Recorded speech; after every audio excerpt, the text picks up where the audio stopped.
We'd say first choices are always better than second choices, but for Marvel that's simply not true. Seriously, every time a new movie comes out, at least one actor turns down a role. It could be for scheduling or lack of interest, but the point is Marvel hears the word no a lot. It's our job here at The Binger to tell you how things worked out, like how both Emily Blunt and John Krasinski almost took pivotal hero roles. And that's just the top of the list. Just wait till you hear who they wanted to play Star-Lord. Your jaws will drop.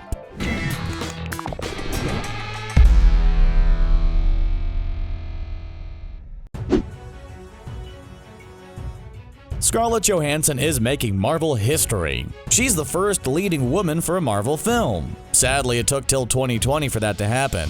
Even more sad is the fact that it almost was Emily Blunt that took that role. That's right, for a hot second, the Sicario star was almost the woman from the Red Room. Blunt rejected the role due to scheduling conflicts. She even turned down the role for Peggy Carter too, but this entry isn't about her. It's about the brilliant Scarlett Johansson. It's so hard to imagine her not in the role, especially after what happened in Endgame.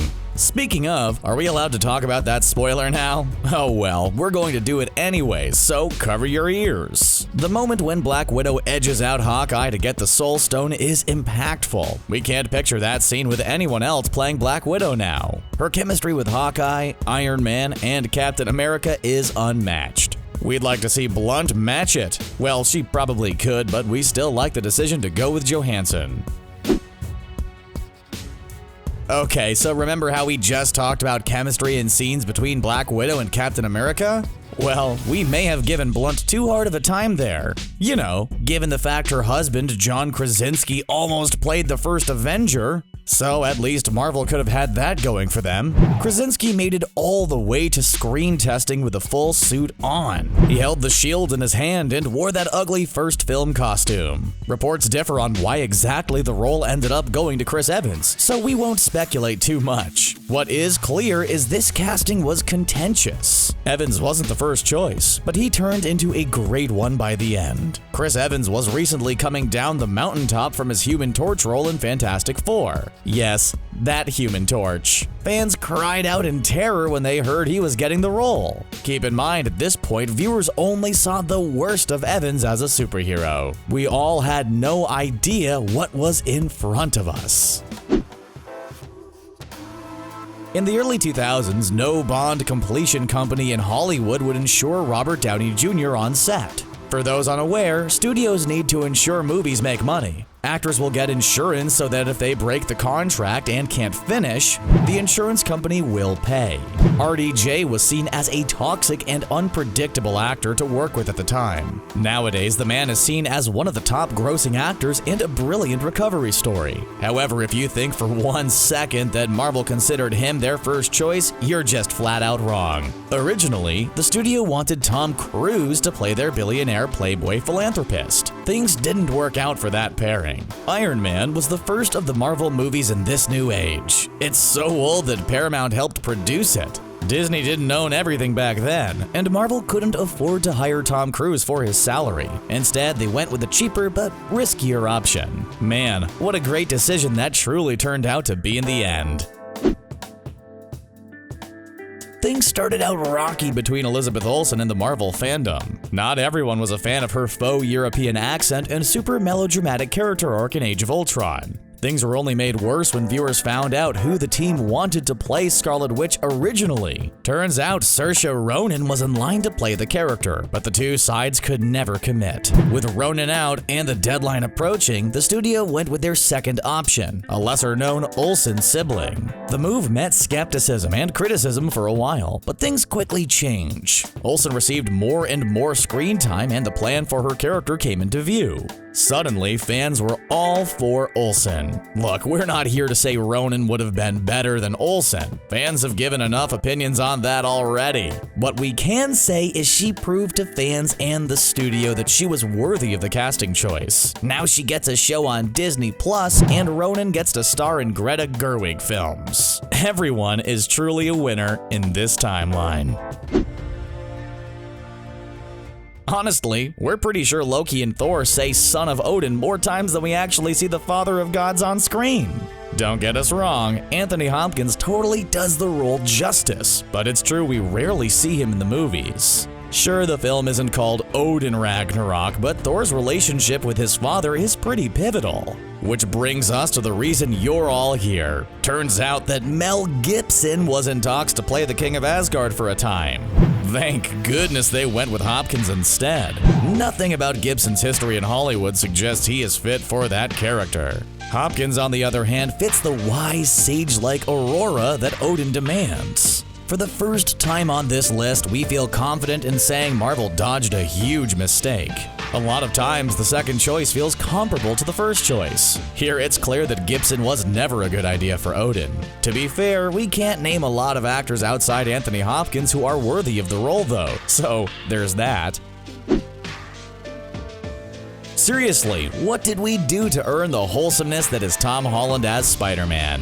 The guy appears to do everything with the most optimistic view and a smile on his face. It's hard to imagine him being the second choice, but the rumors are out there. Again, we want to stress that these are rumors, and many reports differ about how the casting decision was made, which, when you think about it, has been true for every Spider-Man film franchise. We're still talking about the fact Jake Gyllenhaal was chosen over Tobey Maguire to this day. Now look at him. He turned into the villain instead. We just hope the same thing can happen for the MCU's reported first choice, Timothée Chalamet. Trust us here at The Binger. One day, that kid is going to make a great Mysterio for the next Spider-Man. It's written in the stars. We spent way too much of this entry not talking about Tom Holland. Let's face it though, the minute the trailers hit of him in the suit, we knew he was the one.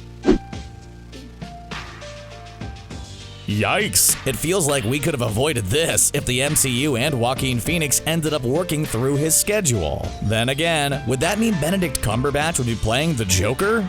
Okay, never mind. There's no good alternative timeline here. We're happy with what we got. Yes, our favorite Sherlock Holmes actor wasn't Marvel's first choice for the universe's most skilled sorcerer. Wait, is Doctor Strange a wizard or a sorcerer? We know he's not a warlock. Just how do we define his superhero identity? Guess we'll just consider him a doctor and call it a day. Definitions aside, Benedict Cumberbatch's sarcastic and supremely intelligent take on this iconic comic book hero is one for the ages. What we have here is just another example of an actor doing their role so well that we can't picture anyone else as the character. Just try this thought experiment. Close your eyes. Picture Joaquin Phoenix making all those elaborate somatic spellcasting moves. Open your eyes. Now try to tell us that he was right for the part. Exactly. Point proven. End of entry. Have a nice day. Pratt does a great job with the character. Not only that, but fans everywhere think he's the perfect action hero. He always feels authentic in every one of his roles. The guy's a talent. Alright, now that that's been said, we want you to meet James Gunn's first pick for Star-Lord. Yeah, Glenn Howerton, known best for playing Dennis in It's Always Sunny in Philadelphia, was the first choice. Scheduling conflicts prevented the pairing, but many fans are left wondering what could have been. Seriously, what does Howerton as Star-Lord even look like? Again, we want to emphasize how perfect Pratt is for the role. It's clear why the studio went with him in the end. However, that's part of what makes Howerton so intriguing. If Pratt is the perfect Star-Lord, what is Glenn Howerton? The imperfect choice? We will never know what kind of approach he would have taken, and that fact alone is enough to keep us up at night. So we hit the original casting for Star-Lord, which means it's time to talk about who was originally supposed to play Gamora. After all, the two have a great will-they-won't-they dynamic in both the Guardians of the Galaxy movies. It's the kind of romantic interest that demands on-screen chemistry and the perfect casting to make that happen, which is exactly why the crew went with Zoe Saldana. She exudes Gamora's characteristics. She's sharp and witty with the perfect blend of action hero. You don't mess with Gamora and come out unscathed. It simply doesn't happen. However, Gamora is more than a one-dimensional heroine with swords. Her relationship with Thanos was a central conflict in both Infinity War and Endgame. So who else did they hone in on during pre-production? Turns out Olivia Wilde was originally set to play the unstoppable Gamora. Picture Wilde and Howerton sharing the screen together the same way Pratt and Saldana do. We're not saying Wilde would have been the wrong choice. The point is that Saldana brings layers to the character that not every actor can live up to. Here we finally have the oddest casting roller coaster of the bunch. Turns out finding the right voice for Rocket Raccoon was not easy. Unlike Groot, let's face it, it was easy finding an actor with a deep voice to say, "I am Groot," with a few different inflections. Rocket proved to be a tougher challenge. It's been said that originally Gunn pictured Jim Carrey in the role. Keep in mind that was during the writing phase. There's never been any confirmation that Carrey turned down an offer. It has been said that Adam Sandler was the first choice favorite for most of pre-production. Yeah, we can't really imagine that version of Rocket either. Ultimately, the casting team found the right choice. For Cooper, it was the chance to show off his excellent voice acting talent and his range. When you take a moment to process the entire production from start to finish, it's amazing to see how much the cast changed. Bradley Cooper getting the nod over other more seasoned actors at the time just becomes the cherry on top. Well, there it is, our full list of the best second choices you'll ever see. We hope we weren't your second choice. Do you agree with our choices? Let us know in the comments below, and subscribe and like this video to keep supporting the Binger. As always, thanks so much for watching.